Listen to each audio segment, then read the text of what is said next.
All right, y'all. Welcome back. It's been a while since we've done this, but we're back again with the motherfucking Jaron Ikner show. This is my live streaming show where we talk about news that's going on in the world, latest current events, etc., stuff like that. So we got a lot going on screen-wise here. We're actually live on TikTok right now. We're going live on YouTube.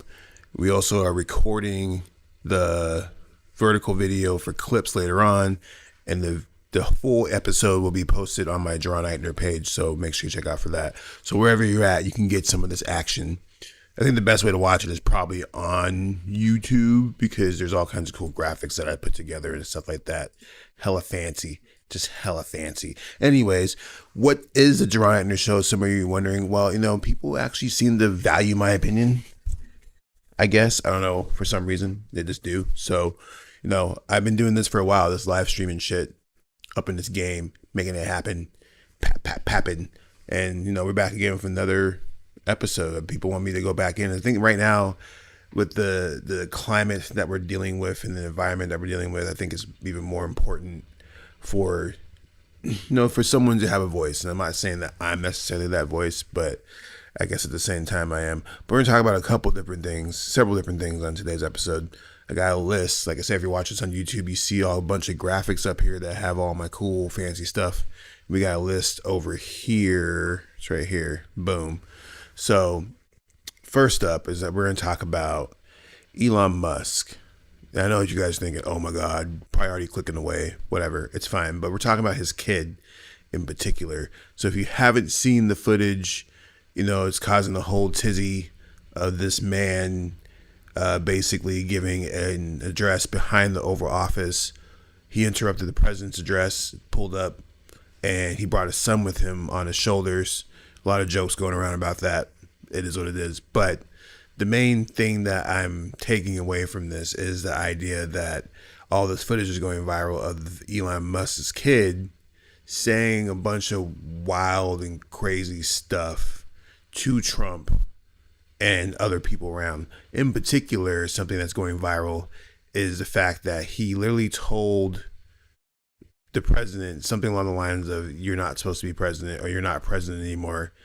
And that was like a whole thing. Like, basically, like, my whole assessment of that situation comes down to the fact that if a kid at that age is parroting that type of stuff, like saying those things, he probably learned that behavior from somewhere. That's my guess, is that that's learned behavior from either his parents or peers or whatever. So when I see a little kid sitting here saying things like, oh, you're not supposed to be president, or et cetera, so forth, it probably has a lot to do with things that his father or his dad is saying. That's my guess. And I might be wrong, but chances are is that Elon's been saying this stuff too around him.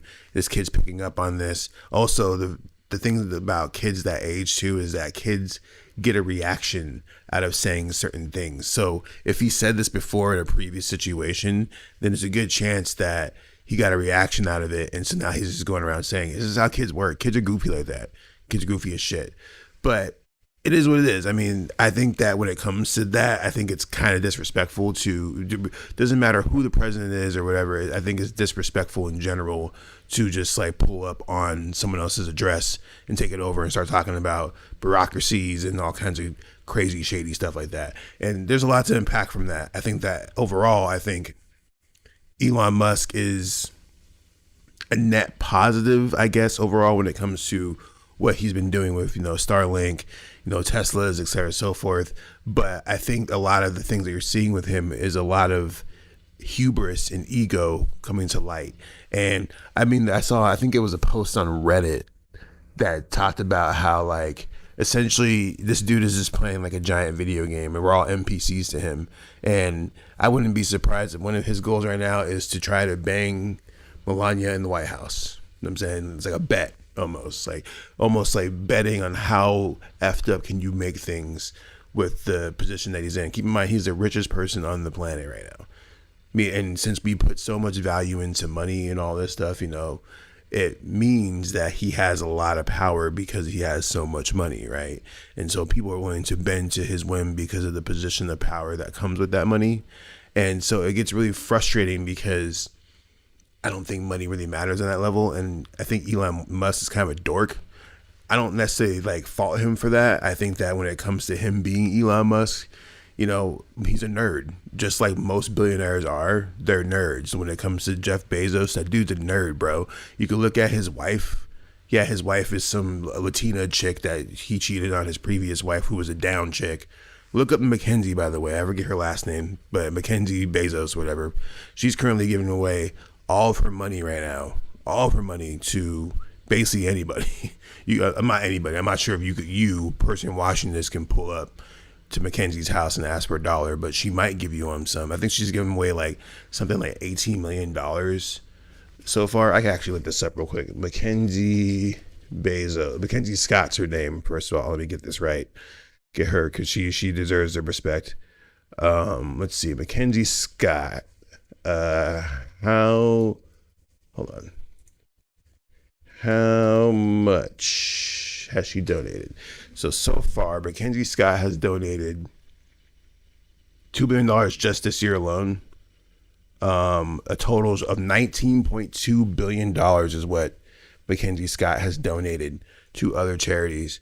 And her whole goal is just to give away all of Jeff Bezos' money that she got from basically him cheating on her with some Latino chick. So and basically the thing about the point I'm trying to make here is with these nerd ass billionaires, Bill Gates, et cetera, so forth, is that, when you get into that position of power, you want to take it to the max. It's almost like that movie Chronicle, one of my all-time favorite movies. I'm not sure if you guys ever seen this movie, but if you get a chance to see Chronicle, go watch Chronicle, because that's what I think about when it comes to the kid who got the powers and kind of took it too far. That's what I think about when it comes to Jeff Bezos. Is that not Jeff Bezos, sorry, Elon Musk. Is that Elon Musk has all this power. He's in the position to where he can do whatever he wants, and he's not using it in a way that's necessarily positive or going to save anybody. It's more about his own hubris and him trying to essentially, feed his own ego, which I think all billionaires are trying to do. And I'm not over here trying to go on an anti-billionaire rant. Like, that's not like why I'm here. But when you look at his kid and like the people that he's raising, circling back to the main point here, it's like it gets scary because you think about the next generation, like the people who's following them, like the people who like really are trying to look up to this man and like see him as a legend, et cetera, so forth, which he is in his own right. He's done some legendary stuff. There was a Starlink launch a couple nights ago, and that was pretty awesome. I'm saying, like, I saw that. I'm like, man, we're going so far in technology, and it's because of Elon Musk's funding, not necessarily his brain power, but his funding that has gone towards creating this really cool network. Although that is kind of shady. I'm not sure if you guys watched the Super Bowl where they had the commercial where they said that T-Mobile is now linked with Starlink. So if you're on T-Mobile right now, like if you're watching this on TikTok or if you're watching this on your phone, I think they already have it set up so where we're all on Starlink. I have T-Mobile too. So we're all on Starlink right now. And I mean, there's obviously some positives to that, but there's a lot of negatives to that as well that simply come down to the fact that all of our data is now in the hands of this man. And I think a lot of that fear wouldn't be there if he wasn't moving the way that he's been moving. Because dude's been moving kind of weird, dude. Like, he's just been doing like weird stuff. And like the whole White House thing, the whole like presidential address, all that stuff, it's the kind of vibe that is ominous towards the future. Because I guarantee one of the things that's going to happen here is that you're going to start to see a clash of ego between our president and Musk. You're going to start to see their egos clash a lot because they're both egotistical people and they're both driven by ego. Now, you would hope that they would, squash all that for the sake of the country, the sake of America, yada, yada, yada. But I think that's not going to be the case. I think what you're going to see is that you're going to start to see things implode, and it's going to happen at a rapid rate just because of how fast things are moving. I think people predicted this was going to happen, but not at the speed that you're already seeing it with like Elon Musk, like, pulling up to freaking conferences that he wasn't invited to, not even as elected official. But it is what it is. I think at the end of the day, I just say buckle up, y'all. Buckle up, because there's a lot of a lot more shady stuff that's going to be going down over in the streets of Washington now that you got Elon Musk basically acting as president. So, I mean, you guys look at that how you want to, but it's getting scary over there. I'm just happy to be alive, happy to be able to create content and do what we're going to do.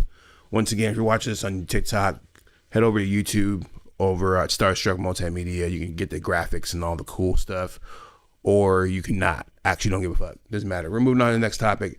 We're talking about the Super Bowl. So that the Super Bowl was, a very hot topic. Everybody's talking about Kendrick Lamar.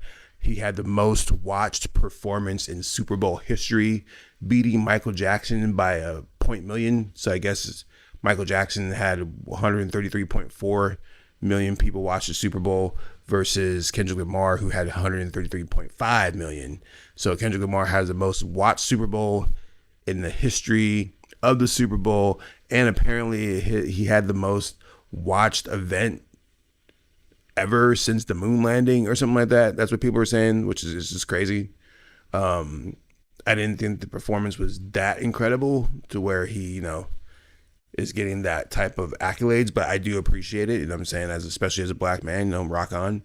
But I want to talk about who should play the next Super Bowl. Like, who is the next person in line? I'd love to hear your guys' theories. Chime in if you're on YouTube, or chime in if you're on TikTok, or who you think should play the next Super Bowl. I have a list. I have a short list. I have ideas kind of based off of like what we've been dealing with. I think that I don't even know actually where the Super Bowl is next year. Where is the Super Bowl at next year? Let me actually look this up real quick.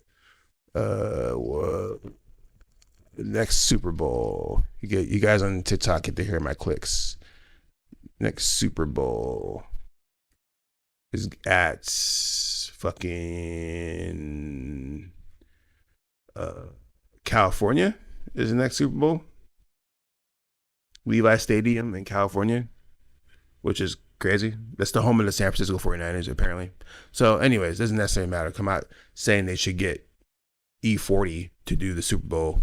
I think that's actually a misconception that just started happening with the Super Bowl, that started with Dr. Dre, where because Dr. Dre was from LA, and the Super Bowl was in LA, it's like, oh, we should get the theme, we should get the artists from the city that the Super Bowl's in, because that's something that we do now. That was never a thing before, by the way. That was never a thing before in the Super Bowl previously, where it's like, oh, this person. I mean, I feel like it kind of should be, but the Super Bowl was here in Arizona a couple of years ago, and I don't know who you would have brought out for that. Maybe Linda Ronstadt, maybe Stevie Nicks. I mean, if you pulled out Fleetwood Mac for the Super Bowl, it actually would have been kind of lit. But I digress. The point is that there's this weird misconception of well, the Super Bowl is in this city, so now we have to bring out someone from that city to play the Super Bowl. I think that's bullshit. We should go ahead and just get that rule out immediately and not do that. So in terms of the short list of people who I would get on the Super Bowl, you gotta cater to all the audiences. 'Cause I think part of the controversy with Kendrick Lamar is the fact that he didn't cater to quote unquote the white people or the old people, et cetera, so forth. And the Super Bowl is an all-inclusive event. You know what I'm saying? You have 100 million people, 200 million people watching the entire Super Bowl. And so it's a thing where it's not just oh, well, this is just for hip hop, or this is just for whoever. It's universal. So you have to find that balance between someone who can actually bring in all these different audiences, or has music with universal appeal. So off rip, the first person who's come to my mind in terms of who should play the Super Bowl first is actually Mariah Carey. And I'll break it down to y'all. Mariah Carey, by far, is one of the most successful artists to have not played the Super Bowl yet. For some reason, the only reason I can think of why she hasn't played the Super Bowl yet is probably because she has been she's been rejecting it. She's been declining it. But when you look at her catalog, she has universal songs. She's got the power ballads. She's got the songs with the rappers. So she can get Gucci Mane on there. She can get Mace. She can get Bone Thugs and Harmony.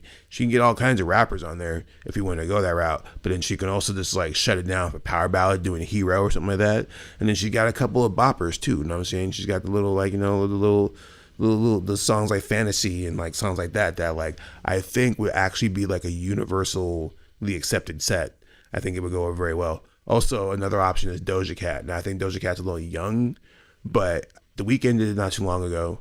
And, but The Weeknd also had Blinding Lights, which is like one of the most successful songs of all time.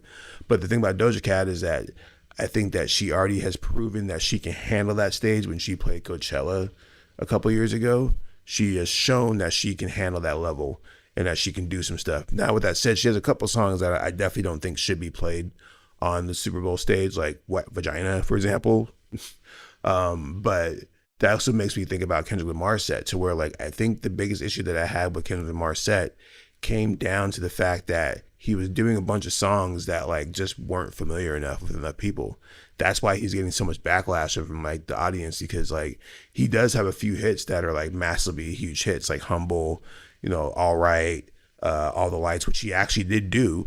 But when you're doing brand new songs like Peekaboo and TV Off, that literally have been out less than a month on an album that did okay, like selling wise, I mean, what else are you expecting other than people just to be sitting there trying to figure out what the song is? Because I think a lot of people just simply didn't hear the music before it came out, and so it's going to hit different. But that's the thing about the Super Bowl, and this is all my personal opinion. You guys can tell me if I'm wrong about that, but I believe that the Super Bowl is like reserved for like legendary stage.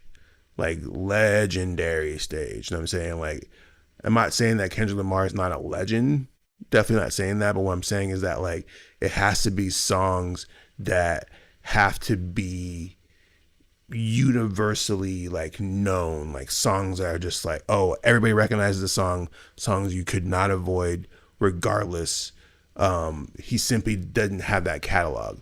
And I've debated with people about this, like, over and over and over again over the last summer months. When they announced Kendrick Lamar, I was arguing with people on Facebook about it, saying people that I don't think he has the catalog for that. And I was kind of right, but I do think that his set was actually pretty incredible in terms of how he handled that, in the sense that it was like, he had this really cool presentation with Samuel Jackson. I thought the PlayStation controller theme was cool. I thought everything was pretty actually cool and tight, except for like the actual song selections. But going back to my my list here, I think Adele is actually Super Bowl worthy at this point. Adele is actually one of the most successful singers of our time. Now, Adele don't be dancing. That's the thing. So she got to figure something out. Maybe come out on like a boat or something like that. But I think that she would be a great choice. And my sleeper, I guess, ghost choice would actually be Tyler, the Creator. Now, people be like, oh, Tyler, the Creator is not anywhere near the level. But actually, when you look at the accolades this dude has done over the last several years, I actually think he'd be amazing at a Super Bowl performance. Now, do I think he'll ever get a Super Bowl performance? No, I don't think that'll ever happen. But that's just me kind of dreaming.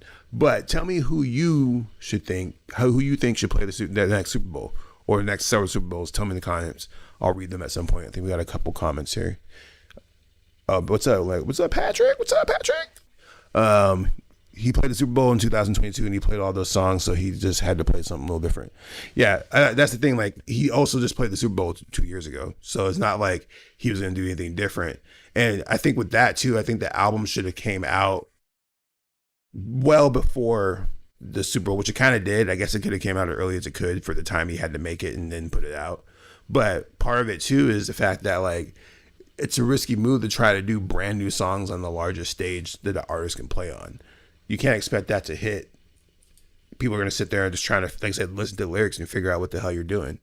But I digress. Moving on to the next topic. We're talking about, what do we got here? We got the Duolingo owl. So the motherfucking Duolingo owl. First of all, Duolingo, bro. So I started doing Duolingo because I was trying to learn how to speak Japanese. Because at some point I was planning a trip to Japan. That trip got canceled. I'm not going anytime soon.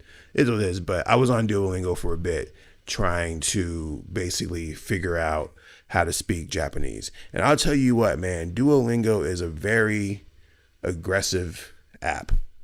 Extremely aggressive in terms of like the notifications you get.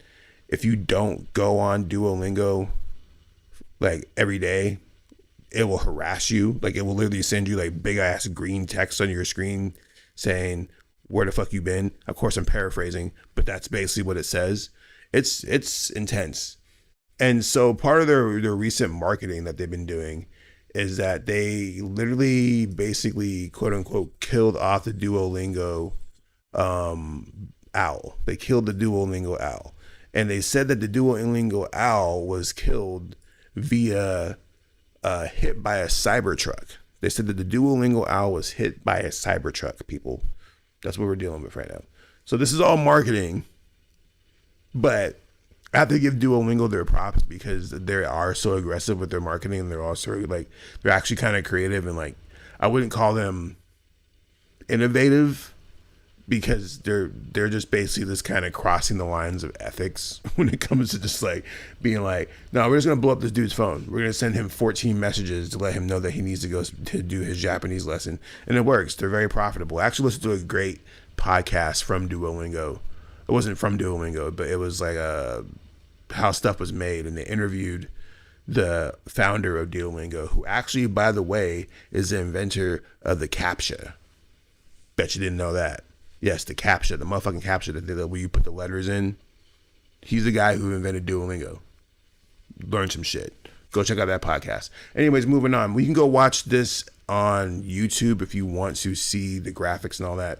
But we're going live on TikTok too because I haven't been on TikTok in a minute, man. I was doing a bunch of content on here and dropping videos, and I was gaining momentum, and then they're talking about deleting the app and shit, and then they got all crazy and just shady, and I was like, I don't even want to be on this app. But then I realized that I had a bunch of people who fuck with me on here, and I had people actually ask me like, how come I don't post on TikTok anymore? And I explained it to them, and I sounded kind of stupid as I was explaining it. So we're here on TikTok, and I might be posting more content, but whatever, dude. Whatever, dude. We're talking about Starbucks next. So with Starbucks, did you hear what was going down with Starbucks, bro? So they are being sued currently because essentially what's happening is that they're being sued by white men because white men are saying that Starbucks has too many females and too many minorities. Basically not enough white men working behind the counter. And so they're facing a massive like class action lawsuit damn near, talking about the fact that they need to hire more white males at Starbucks. And so, first of all, I'm not going to try and get too deep into the DEI conversation, at least not on this episode. We'll say that for another time. But this obviously is a DEI conversation, and equality and equity and inclusion and diversity, et cetera, and so forth. But here's the thing about Starbucks, bro. Like, when most baristas and most like places that serve coffee are like female driven, and it's kind of like the Hooters argument, right? Like, I don't go to Hooters for the sake of seeing a dude serve me a beer, right? It's usually the girls in the orange shorts with the big old titties, and they come in and they're serving you a drink. And people go to Hooters for that experience. Now, with that said, going to Starbucks is a little bit different because Starbucks ain't doing that, but there are places that do that. Like the bikini bean and all those places like that, where they just have girls in bikini clad outfits just trying to sell you coffee. But the point is the reason why these even exist to begin with is because intrinsically speaking, typically speaking, and I'm being very gentle with this wordage because I know people are sensitive, but most coffee places have females behind the counter. And when I say most, I mean in the same way that like most airplanes have female flight attendants. It doesn't mean that there's not going to be a male flight attendant. It's just not as likely as a female flight attendant. And so it's the same kind of vibe with Starbucks. You pull up a Starbucks and motherfuckers are going to be females 9 times out of 10. 9 times out of 10 when I go to Starbucks, which is not very often, it's a female behind the counter. Now, is it a white female? I actually don't remember. I live in Arizona, so I don't think so. I think actually most of the time it's probably not a white female. It's probably like Mexican chick or something else. But the point is that when we're sitting here trying to parse down who's serving our coffee down to the color of our skin, you can really start to see our country start to unravel. And like I said, I'm not trying to turn this show into like a political rant, but I do know that there's things that I need to talk about and things that need to be addressed, which is why I decided to bring the show back, because at the end of the day, dog, like shit's kind of fucked up out here, dog. We're now totally making judgments based off of color of skin, basing off of et cetera, so forth. And I know what people are thinking, like, oh, well, the DEI argument is not people being judged off the color of skin. It's like, no, bro, like, literally, like, my damn ancestors, my grandma, my grandparents, and aunts and great aunts and uncles, and et cetera, so forth, have fought for the ability for me to even, like, kind of sit here and even be able to, like, make this content in, like, a free way without being able to, like, be harassed or, like, have, like, a cross burned on my fucking lawn, or, like, you know, get drug on the street like Emmett Till, or all the other fucking atrocities, burned or sprayed down by a hose, or being, like, bitten by dogs, or chased by the police, or, you know, treated unjustly, treated like 3/5 of a person. You know, I have people in the streets that have, or people in my family that have done sit-ins and, you know, had to deal with sharecropping and all kinds of stuff, just for the ability for me to be able to sit here comfortably and have an interracial. I have a white wife that's in another room right now.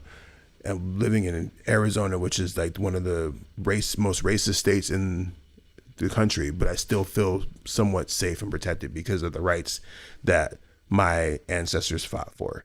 And so that's where my mind goes, because people keep parsing DEI up to, like, oh, motherfuckers are just hiring black folks to hit quotas and shit. And it's like, it goes way deeper than that, dog. It goes way, way deeper than that. And if you're the type to parse it up to, oh, quote unquote, black guys getting a job over me, then obviously you have a little bit of an issue that goes goes much deeper than you getting the job or not. And that's kind of what I'll leave it up to, because the fact that Starbucks is catching all these lawsuits now because they basically essentially were quote unquote practicing DEI, it's a slippery slope, and it's kind of scary. This is speaking as a black man with a white wife, like I said, and a multiracial child in America, where I was hoping that these things would actually become less and less of an issue as I got older. But they become more and more scary as time goes on, to where it's like, I don't know how things are going to turn out. And it's hard to have conversations with my 13-year-old son as he starts to, you know, get a bigger grasp of what the world's actually like and what we're actually dealing with out there. Like, he starts to really grasp what it's like out there. It's like, man, it's hard to, like, ensure that things are going to be all right at this point, just in terms of how the country's going. And I know that sounds dramatic as shit, and people are probably like, oh, you're so dramatic, oh my God, it's going to be fine. Maybe I'm all wrong, and maybe I'm just making this shit all up, and this is all this whatever, right? That's what I pray for. I hope that, like, sometimes, like, that I'm wrong, but history may not repeat itself, but it does rhyme. And when I look, I spent a lot of time recently watching a lot of World War II, Nazi Third Reich documentaries and things on Hitler recently. It's just why, I don't know, the YouTube algorithms just give me that shit. But the things that I've been seeing and the patterns that I've been seeing with this is scary, bro. It's one of those things where it's like, I don't know if we're gonna be all right. I don't know if we're going to be all right, because, like I said, history may not repeat itself, but it does rhyme. And when you look at the rhythms of certain things that are happening in the way that they're happening, y'all just need to buckle up, man. Buckle up, because it's going down. That's all I'm going to say. Like, I'm not trying to scare y'all. We're going to go ahead and move to the next topic. We're trying to keep this a tight hour for the Jaron Ikner Show. And if you guys do appreciate this, if you guys like this episode, please like the video. Please share it.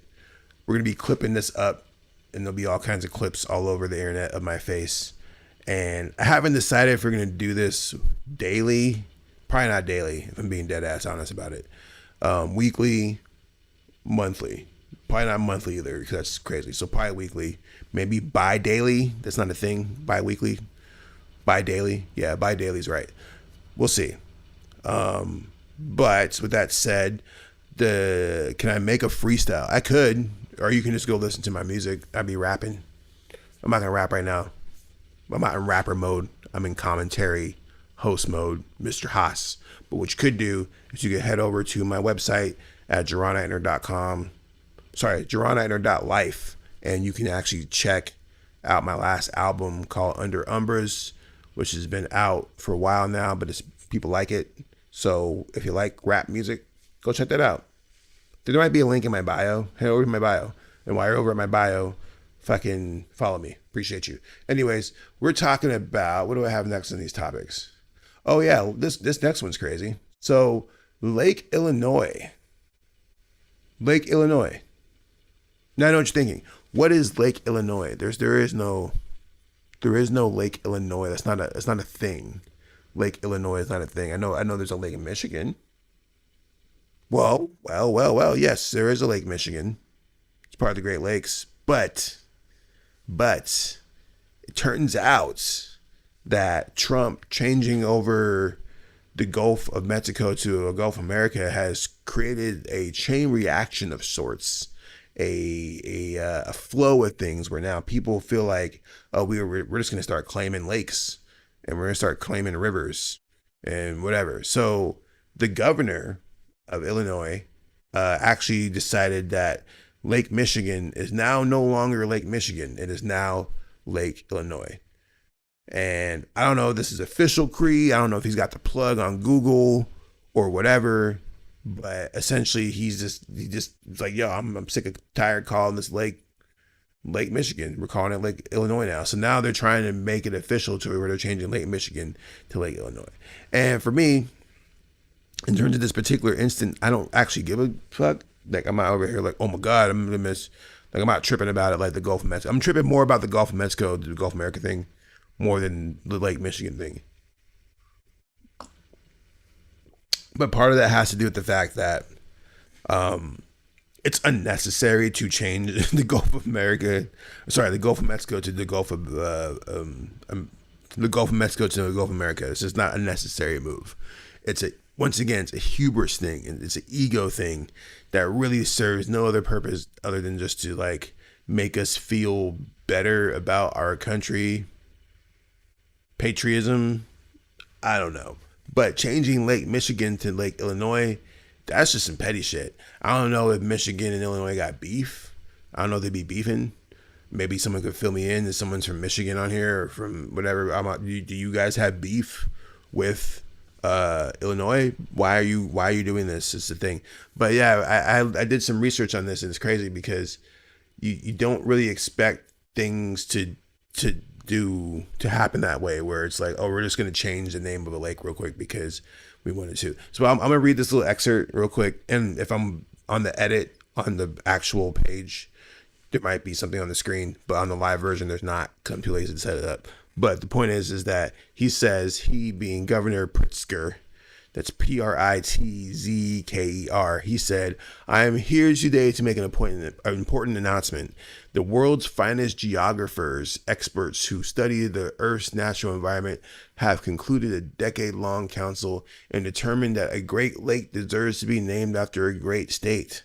So today I am issuing a proclamation declaring that hereinafter Lake Michigan shall be known as Lake Illinois. The proclamation has been forwarded to Google to ensure the world maps reflect this monumentous change. And that's actually something that I wanted to talk about for a minute that just kind of sparked my head, is how much power Google has right now. Like, when it comes to like our ability to like understand the world and what the world is, Google kind of has us in a chokehold, bro. Like, from GPS to their search engines to their maps, they have a lot of power, bro. And I'm saying this I'm streaming live on a Google Pixel right now. I'm on a Pixel, like the 6 or 7, I don't remember. I got a Pixel 7 over here. And it's kind of crazy when you going back to like the original argument about like billionaires and like the nerd shit that they be on. Google has been on, they started in a garage, bro, and now they're like all over the place. They're on your phone. They got all your emails. They got all your video watching habits. They got the internet browser. They got the Waymo cars, and they're doing like the self-driving cars. They got Google Maps, which I already mentioned. They got the phones. They got what else do they got? Am I missing here? They got all kinds of shit, bro. And the thing about that's scary is that like as they continue to embed themselves into our lives, it becomes more and more apparent how much of a crutch it has become for the human existence. Like I do deliveries from time to time just for like extra money, and I use a lot of GPS. I be GPSing everywhere. You know what I'm saying? And to the point where like I be knowing this country, this city, at the back of my hand. I don't necessarily think I need GPS sometimes, where it's like, if you tell me the intersection, I could probably figure it out, right? Because I know Phoenix pretty well. But if you drop me in LA, or if you drop me in Denver or something like that, I need my GPS to get through that city. I don't even know where I could buy a map in 2025. Like, if I just wanted to use like an old school, like fold out paper map, I don't even know where I would buy one. Like, it's kind of scary to think about, because it's like, you literally, and then you also give them all your data too, unless you turn off your location and all that stuff. But you're literally giving you all this information to this corporation that is kind of building this whole brain around you. Now, part of me, if you know me well enough, I'm all about that shit. I'm all about the singularity. I'm all about pushing forward and finding new solutions and connections in the human existence as we push towards that point of singularity where we all become one thing, one energy, one whatever, right? And so I really wanted to be able to, when it comes to AI and comes to Google, I think Google is on the right track towards that path, but it's going to get bumpy between now and then because of the bureaucracy around it. Just the amount of money that's being made on ads, how much they can make off your data by selling your data to third-party companies or whoever. And right now I'm going live on TikTok, and you know the whole story about TikTok at this point, right? I'm going live on YouTube, who's, once again, another Google service, and all this information is just going through their servers, and millions of people around the world are doing this right now, right? To the point where it's like, you are going to essentially give them your entire brain. 45 if you're lucky. But the point is that I'm not trying to say that you guys should be afraid of AI, or that you should be like, oh no, the robots are coming, bro. They're coming to get us, bro. But at the same time, I'm kind of saying that you just be careful of like how you navigate things, because especially with like the deep fakes are getting crazy, bro. The deep fakes are getting crazy. We're already getting to the point where we're making like damn near perfect photos. I saw something on Reddit the other day that was just like a flawless photo of a chick sitting on a washing machine. Flawless, AI generated. Give it 6 months, we'll be able to do the same thing with video. Give it a year, we'll probably be making full ass movies with AI, Chat GPT 5, etc., so forth. Give it 2 years, we're all gonna have, like, almost mandatory, we're gonna have AI assistants and agents on our new phones. So my prediction here, the way that that's gonna work, is that it's gonna literally probably be like a part of a new service, kind of how 5G came out, and we had to like get 5G phones in order to have the 5G service. There's going to be a 6G or a 7G that's going to be for AI that we have to get if you buy a Pixel 12, or if you buy a Samsung 45, or the fucking the phone is called. It's going to, I mean, they already are including AI in these phones, but it's going to be mandatory. And these AI agents are going to be owned by these companies that are just going to take our data and use it against us. I don't like to say against us, but that's the best way to describe it. Use it against us. It's going to get scary, man. It's going to get scary out there. But like I said, I'm not here to scare you. I'm mostly just here to shoot the shit. This is the Jaron Ikner Show. I hope that you guys enjoyed it, because I'm actually done with all the topics today. People were worried. I was talking to my wife, and she's like, are you going to really do 5 topics? And I'm like, yeah. I think that works, because I'm just going to fire these off. If you guys want to say something in the comments, which a few of you have, and I guess I could scroll back a little bit and read some of these comments, but you can, and I'll read your comments live. But for me, this is kind of just getting some stuff off, some thoughts off. Some people have been missing me and saying that they want me to go and make these type of videos more often. I used to go live all the time. There's actually a point in time when I went live every single day for like 100 days straight on Facebook. That was fun. It was called Mental Motivation. Morning Motivation, not Mental Motivation. And yeah, we stopped doing that. That was like 4 years ago. But now we're back. So hopefully if you guys like this, follow the page. Go check out JaronEikner.life.com for more about who the hell I am, how to pronounce my name, all that bullshit. In the meantime, like I said, if you're watching this on YouTube right now, I appreciate you watching on YouTube. But what we're going to do is we're going to take this recorded version that I got over here on OBS. We're going to clip it up, add graphics, make it all fancy, and that will be available on my Jaron Ikner page. So make sure you follow that on YouTube. And then we also got the vertical video recording over here. So I'll be clipping this shit up, and you'll probably be seeing these clips over on YouTube, or not YouTube, TikTok. So on my TikTok family, I'll be back with clips. So if you guys have any news stories that we should be talking about on the Jaron Ikner Show, send them over to me so that your DM or whatever. I'm always looking for interesting stories. One of my favorite places to get stories is Not the Onion on Reddit, where it's just like ridiculous headlines that happen to be true. That's where I got a lot of these stories today. So if you guys have a crazy story that you want to share with me, hit my inbox, send it over to me. If not, just fucking tune in for the next show. I love y'all. Stay safe. We are out of here. Peace. Peace. Peace.